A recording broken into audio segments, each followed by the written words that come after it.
Hey everyone, Samantha Hildebrandt here with Type 1 Tribe. Welcome back to my channel.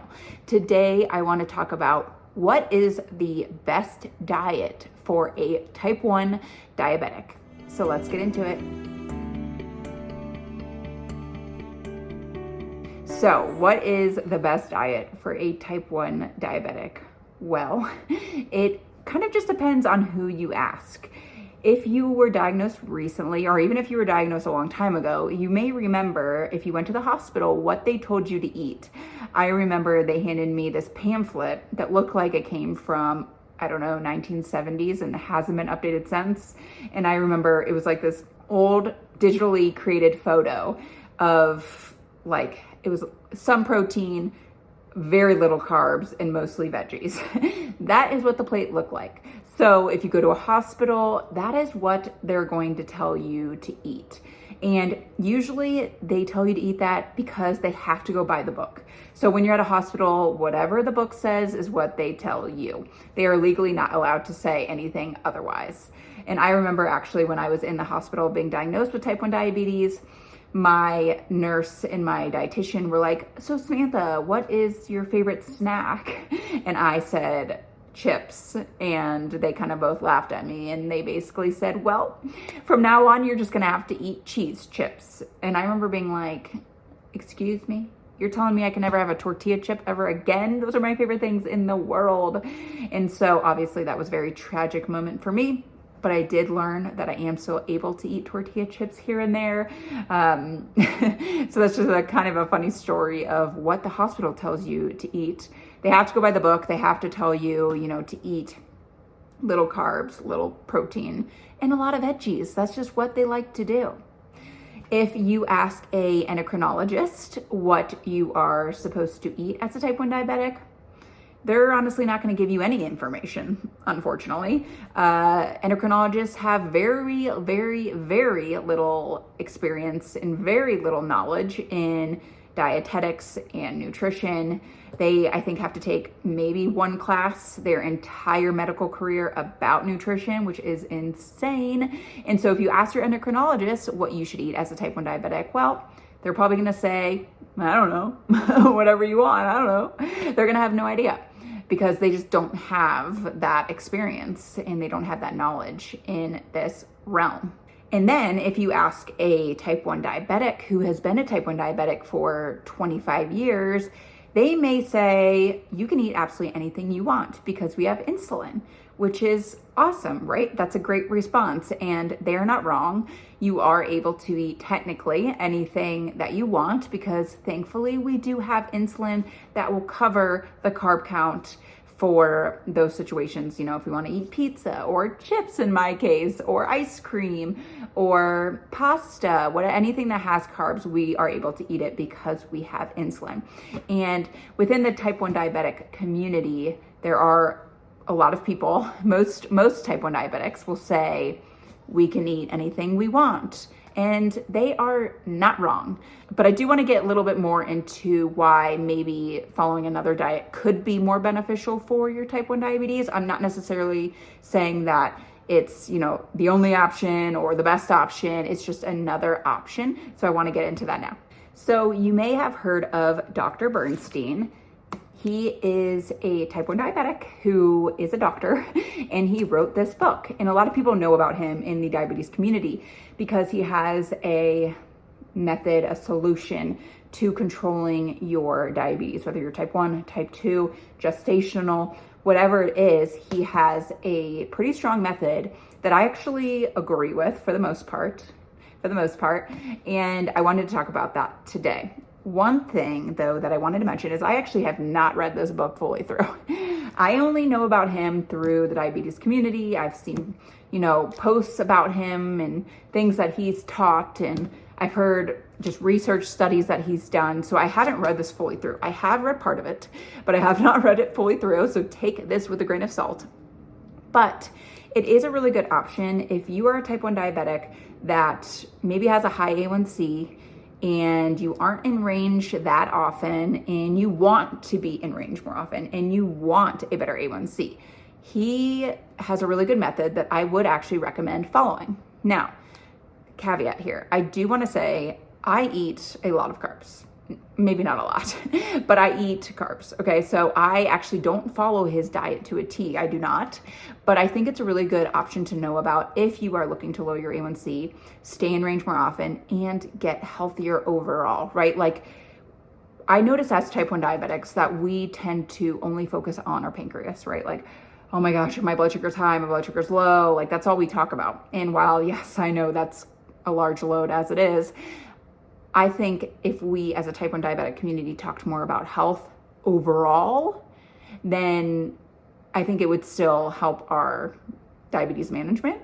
And so I'm sure you guys have seen all over, social media these days and podcasts, and now politically, like, there's a bunch of health stuff going on where we're learning about seed oils and we're learning about what's good for us and what's not good for us. And maybe the FDA is not approving things that they should be, and they're approving things they shouldn't be. And there's ingredients that we shouldn't be eating. And it's all coming out now, which I think is actually a really good thing for everyone, but especially us type 1 diabetics, because if we can focus on our overall health, that's way better than us only focusing on our blood sugar. But don't get me wrong, obviously I know like blood sugar is super crucial for us to stay alive. So absolutely focus on your blood sugar, but why not focus on your overall health too and just become healthier overall? So let me dive into Dr. Bernstein and his methodology. Dr. Bernstein believes that a diabetic should only eat 30 grams of carbs per day. So you may be like, holy crap, that's nothing. I get 30 grams of carbs in my morning coffee or whatever it is. You're right, it's not that many carbs. And some people may not agree with this, right? Some people are like, whoa, I need more carbs than that. And especially if you're super athletic, if you're constantly moving, if you exercise a ton, you may need more carbs than that. But his method is saying, hey, you need 30 grams of carbs a day and that is it. And the reason he says this is because you need carbs to function. You do, right? Like, we need energy. And yes, you can get that from fat, but carbs are the main source of energy. And so 30 grams of carbs per day should give you the amount of energy that you need, but not too much carbs that we're going to be like spiking our blood sugar like crazy, right?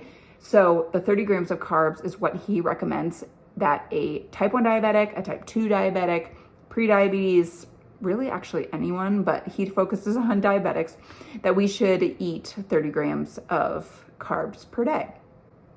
Now, in his book, he has a bunch of recommendations for meal prepping and planning out your meals on how to split up those 30 grams. So it's not like you have to do 10, 10, and 10. He does recommend 3 meals a day, and you're going to want to split those 30 grams up per meal, but it doesn't have to be 10, 10, and 10. You can split it up however you want. However, in this book, he broke foods down into like 2 main food groups. One where he recommends eating these types of foods, and then another he's like, do not eat these foods. And you're gonna have to get the book for those. And I didn't come on here to really dive into his book, but I did just want to talk about how I think sometimes eating, I don't want to say low carb because I don't believe in low carb either, but I want to say lower carb, right? Than going crazy on carbs can sometimes be better for type 1 diabetics. Now, like I mentioned, it's not necessarily great for every single type 1 diabetic because some people might be working out a ton. Like, I have a friend who's a type 1 diabetic that does Ironmans. Like, she probably needs more carbs than someone who's just going on a 1-mile walk every day, right? Well, this is just a general method that you can follow is, all right, let's not go crazy with the carbs, right? Like, let's not eat 3 large pizzas tonight. Like, let's focus on just getting 30 grams of carbs per day. If you want to do 50 grams of carbs, do that. I think it's just crucial to, as a type 1 diabetic, to focus on feeling well, right? And like, how many carbs make me feel well? And kind of starting there. Like I mentioned in the beginning of this video, is that we want to focus on overall health. So not just diabetes, not just blood sugar. We want to focus on how can I feel better overall. And I'm sure, as you guys know, blood sugar does contribute to that a lot. If we have a really high blood sugar, we're not going to feel well. If we have a really low blood sugar, we're not going to feel well. And so what can we do to make sure that our diabetes is managed, our blood sugar is managed, it's steady, it's not doing all these crazy spikes throughout the day, because we're not going to feel well. So always go back to, how do I feel, right? So if you feel better with 50 grams of carbs than 30, then do 50. This is just kind of a baseline that you can start with. Dr. Bernstein basically is saying that we don't need a ton of carbs to survive. Yes, we need some, we do, because we need to have energy, but we don't need a ton. We don't need 200 grams of carbs per day. And I actually agree with that. I don't think we do, but I do think we need a little bit. And how you get that is up to you. However, once again, I want you to go back to, how am I feeling? And I'm gonna guess, that's not through cookies. It's probably through maybe some fruit. Not every type 1 diabetic is going to agree with this. A lot of them actually probably won't. A lot of type 1 diabetics think, hey, like, I can eat whatever I want. I'm no different than that person and that person. I can eat whatever I want because I have insulin. And if that's what you believe, great. This is just a video to give you another option if you're looking to lower your A1C and stay in range more often. Try it out, right? Try it out for a week. Only eat 30 grams of carbs every day and see how you feel. Going back to that, see how you feel. I also, as you know, have an ebook below where I kind of dive into this more, into what I believe. It is similar to Dr. Bernstein, but not as intense, I would say. And so if you want to check that out, the ebook is listed below. Click on it, check it out. I recommend having it on hand when you're lost and you're like, what do I eat today to stay in range? Because it can get overwhelming as a new type 1 diabetic. So go ahead and check that out below.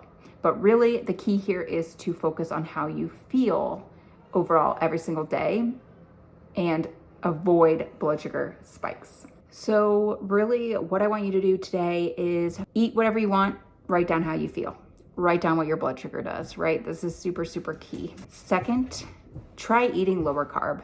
No, I do not want you to eat low carb. I said lower carb, keyword here. See if it makes you feel any better. Try it out. If not, go up a little bit. But we don't need to be eating 300, 400, 500 carbs a day. We just don't. Nobody does, right? And type 1 diabetics or people that have working pancreases, we don't need to be eating a ton of carbs. And then 3, just think about your overall health in general, right? Are you eating things with seed oils, right? Are you eating things with canola oil and vegetable oils and all that nasty stuff that is in food? Are you eating food with artificial coloring, artificial flavors? This is stuff that we have to get out of our diet that will help us feel better overall, especially if we can also manage our insulin and manage our blood sugar. So I hope that was a good tip for you if you're looking to lower your A1C and stay in range more often. And I will see you all next week in the next episode. Bye.